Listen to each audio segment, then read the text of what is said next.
Good afternoon. Welcome to the second UNL Bureau of Business Research webinar of the 2023 Spring Series. Today we will be looking at the results of the study, The Economic Impact of the Nebraska Business Innovation Act, an update for 2022.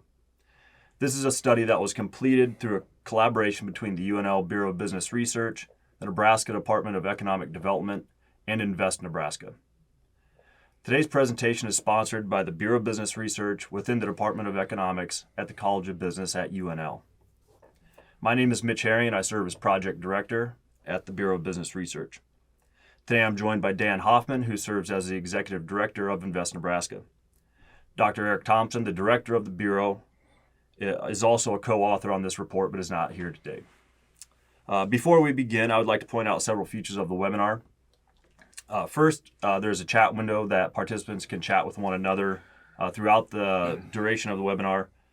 We also have a question and answer window where participants can type in any questions that they might have for Dan or I today. While we'll take any questions at any time, we will wait till the end of the webinar to answer those questions. I'll now turn the presentation over to Dan, who will provide an overview of the Business Innovation Act and briefly describe the purpose of the report. Dan? All right, thank you, Mitch. The history of the Business Innovation Act, so we go back about 13 years, back to 2010, when the Nebraska Department of Economic Development and the Nebraska Department of Labor conducted the Battelle study, which was the first time that the state of Nebraska looked at what Nebraska needed to be doing for entrepreneurs and innovators in the state of Nebraska. The Battelle study also looked at what our surrounding states were doing and what were other states in the U.S. doing for entrepreneurs and innovators. As a result of that Battelle study, the Nebraska Business Innovation Act was introduced on behalf of Governor Heineman at that time by Speaker Hadley, who was Speaker of the Legislature. And in 2011, the Business Innovation Act was passed unanimously by the legislature and for the first time provided a different type of economic development, specifically around entrepreneurship and innovation for the state of Nebraska. Prior to that, most economic development was around tax incentives. So this was the first time where the state focused on technology-based economic development or innovation-based economic development. The Business Innovation Act itself is administered by the Nebraska Department of Economic Development and has 5 primary programs.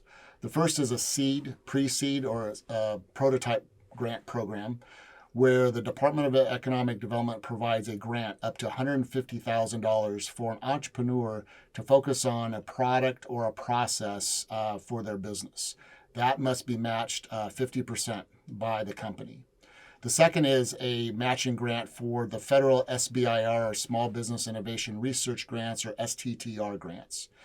A company receiving those federal SBIR or STTR grants are eligible for another $100,000 from the state of Nebraska, and this is to encourage more federal SBIR, STTR grant submissions.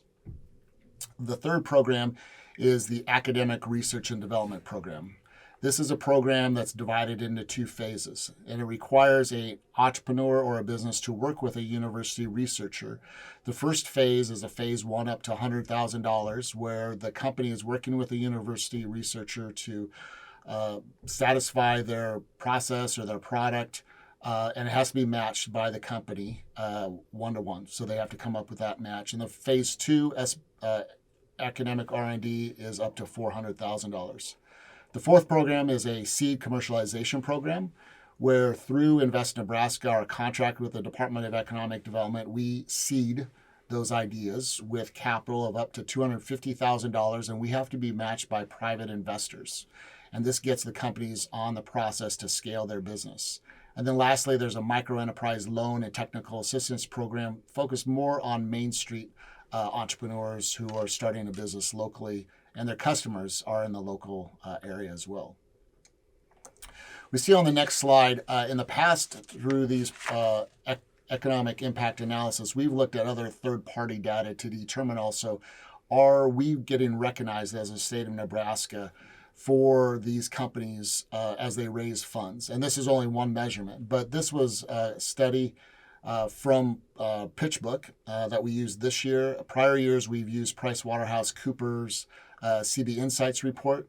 But this starts to show that over time, and this is a marathon and not a sprint, but over time, these companies, as they start to scale their businesses, they start to raise outside capital not only from Invest Nebraska at that seed stage, but as they start to raise capital in, say, a Series A or a Series B round, which is the outside capital coming into the state of Nebraska.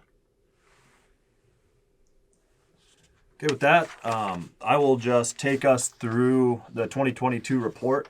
So first, what did we try to do with the 22 report? The purpose was to build upon earlier reports of 2014, 2016, 2018, and 2020. These earlier reports and analyses demonstrated that participating business have shown the ability to raise additional capital, hire workers, and generate revenue. For example, in 2020, our analysis here at the BBR showed that businesses had added 1,108 new jobs since receiving their first award, have paid wages of $74.3 million annually for an average salary of about $67,000. The analysis also showed that there is a total economic impact of about $517 million, 2,343 new jobs supported, about $140 million in wages, and about just under $12 million in state and local tax revenue generated, again, since these businesses first received their support through the Business Innovation Act program. To collect data for the analyses, several approaches were used. First, we obtained administrative data from Invest Nebraska and the Nebraska Department of Economic Development. Second, a survey of 399 businesses that had received BIA support in the past was administered. This was administered in the summer of 2022. Through that effort, we had 136 respondents. Out of those 399, we were able to obtain or utilize past responses from many businesses that did not respond in 2022. So 145 businesses that did not respond this year. Those may be businesses that just chose not to respond. Some of those may be defunct. We don't really know. But in total, there's 281 businesses that provided data for the analyses. Again, we obtained data on the type of awards obtained by these businesses, the total amount of awards, and through the survey data, we asked businesses about the number of new employees added since their first award they received, salaries paid, revenues generated, and capital raised. And again, we focused on the years 2012 to 2022. First, this graph just shows us how these awards are demonstrated, the types of awards, how these are distributed among businesses, again, that responded to our survey. So this is not the total amount of awards administered through the program. This is the total amount of awards administered to businesses that are in our data set. So as the graph shows, the prototype grant is the most popular, the most commonly administered award type, with 221 awards given to these businesses. Academic R&D Phase 1 and 2 combined for 77 awards. SBIR awards Phases 0, 1, and 2 combined for 85 awards.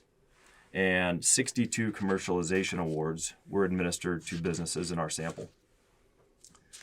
To give everyone a sense of what that dollar figure looks like, through the commercialization program, about $14.2 million have been administered to businesses, or have been awarded to businesses. So this differs slightly from the previous slide where you can see commercialization was not the most frequently administered program, but has the highest dollar value, so the highest value per award. The prototype grant has about $11.9 million. Academic R&D Phases 1 and 2 combined about $9 million, and the various SBIR programs about $4.4 million. We're always interested in seeing how awards are administered by industry. So analysts, this year and in previous years, we classified businesses by industry type. What we see here, so SaaS, SaaS, that stands for Software as a Service. Businesses in this industry were most commonly awarded BIA grants, a total of 163. Next was agricultural businesses with 84. Biotechnology businesses with 82, businesses classified as other, so a wide variety of businesses, total award of 59, and manufacturing businesses received 57 awards. Again, looking at this by dollar value, software as a service, software businesses received about $12.9 million in awards, biotechnology about 10.5, agriculture 6.9, those other businesses 5.6 million, and manufacturing about $3.6 million. Dan? So for the capital raise, if you think about those numbers for software as a service or SaaS-based companies, those tend to be companies, startups that scale rather quickly. They are able to get a prototype grant, they raise a little bit of capital, and then they're off to the races where they're raising revenues, they're getting customers. And so that tends to be where the focus is of capital raised by SaaS-based businesses. We also see that biosciences is close behind. Nebraska has a strong bioscience industry. On the agriculture side, historically here for the last 10 years, agriculture has not generated as much capital raised. And that one of the reasons why is there's not a lot of ag tech companies that we see in Nebraska, which is why Invest Nebraska in 2019 started the Combine, which is an ag tech incubator. So we're starting to see some movement on the ag tech side, being the largest industry in Nebraska. We hope that that only continues to grow by the time we do this next study in a couple of years. The same for manufacturing. That's close behind agriculture. We hope to see more opportunities of companies started in the manufacturing sector as well. The ratio of capital raised, again, not a big surprise for each dollar of BIA funding that SaaS-based businesses have generated $17 of outside capital. And when we talk about outside capital, this is capital outside of even Invest Nebraska. These are investors in Nebraska that are investing in these businesses, or oftentimes out of state that are putting money into Nebraska-based businesses. So again, SaaS-based businesses have the largest ratio of generated outside capital, bio close behind, manufacturing, other, and ag. Ag, just because it's still a little bit of an infancy for the last couple years, getting that started, but we hope in the next couple years to start seeing a larger ratio for ag tech startups generating outside capital. Okay, so each year we are always interested in learning about how businesses have generated or leveraged BIA award dollars to create new jobs and pay high wages to workers here in the state. Again, through our survey effort, we asked businesses to report how many workers they've employed since their first award and to report how much they pay those workers in total, and we generate an average salary based on that information. So what we found this year is businesses have added about 1,600 new jobs since the time of their first award. So this is actually an increase of about 500 from when we did this study a couple of years ago. So about 500 new workers since the last study. We also found that these businesses pay an annual wage total of $104.7 million. Doing the math, we find an average salary of about $65,000 for these newly generated jobs here in the state. And in the table at the bottom of the slide, you can see how these are broken down by industry. So software as a service, the SaaS businesses added the most employees, and you can see they paid out the highest total salary. Again, doing the math, that's about $78,000 per worker annually in that industry. Manufacturing businesses pay about $45,000 per worker. Bioscience about $68,000, agriculture about $41,000, and other about $56,000. So a total of about $65,000, or on average about $65,000 per job annually. We also found that businesses have been successful at generating revenue. So since their first award, businesses were asked to report their revenue. Since that first award, we found across all businesses, they've generated about $482 million in revenue, which comes out to about $12.23 for every $1 of BIA funding they received. And finally, Each year we conduct an economic impact analysis. So what we are hoping to see here is how business activity impacts the local economy as companies engage in business activities here in the state, as employees of those businesses and other businesses spend their paychecks on consumer goods here in Nebraska. So what we find is a total economic impact of about $752 million here in Nebraska, about $194 million in employee compensation, and about 3,314 new jobs supported here in Nebraska. Federal tax dollars revenue generated and state and local tax dollars generated. You can see those in the table on the bottom right. About $16.3 million in state and local taxes here in Nebraska. And you can see, just looking across the years, how these numbers have increased over time as more businesses get involved in the program, or as businesses involved in the program early on continue to grow and hire workers and generate revenue. I might add, when the program was passed back in 2011, the legislature appropriated a total of $6.7 million a fiscal year for those 5 programs that we talked about at the start. If you look at these numbers and start to see, again, it's a marathon and not a sprint. As those companies have started to grow and they've added employees and they've got more revenue, you'll see come about 2020, where that number, $11.7 million, is almost a double of what the state appropriation is to the Business Innovation Act, which is why in 2021 the Appropriations Committee increased the appropriation for the Business Innovation Act from the $6.7 million to $14.7 million.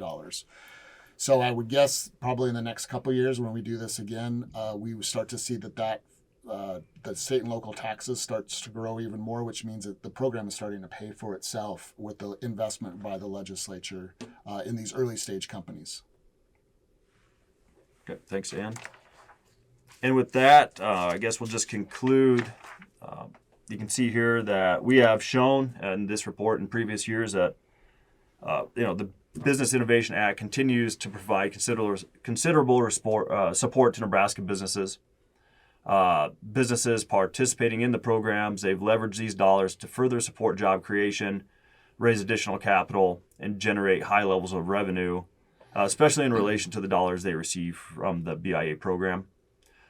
Economic impact analyses demonstrate that businesses have a fairly large economic impact on the state, creating jobs and paying good wages to workers here in the state, in addition to generating state and local tax revenues. And with that, I will put up our contact information, and folks can ask any questions that they might have at this time.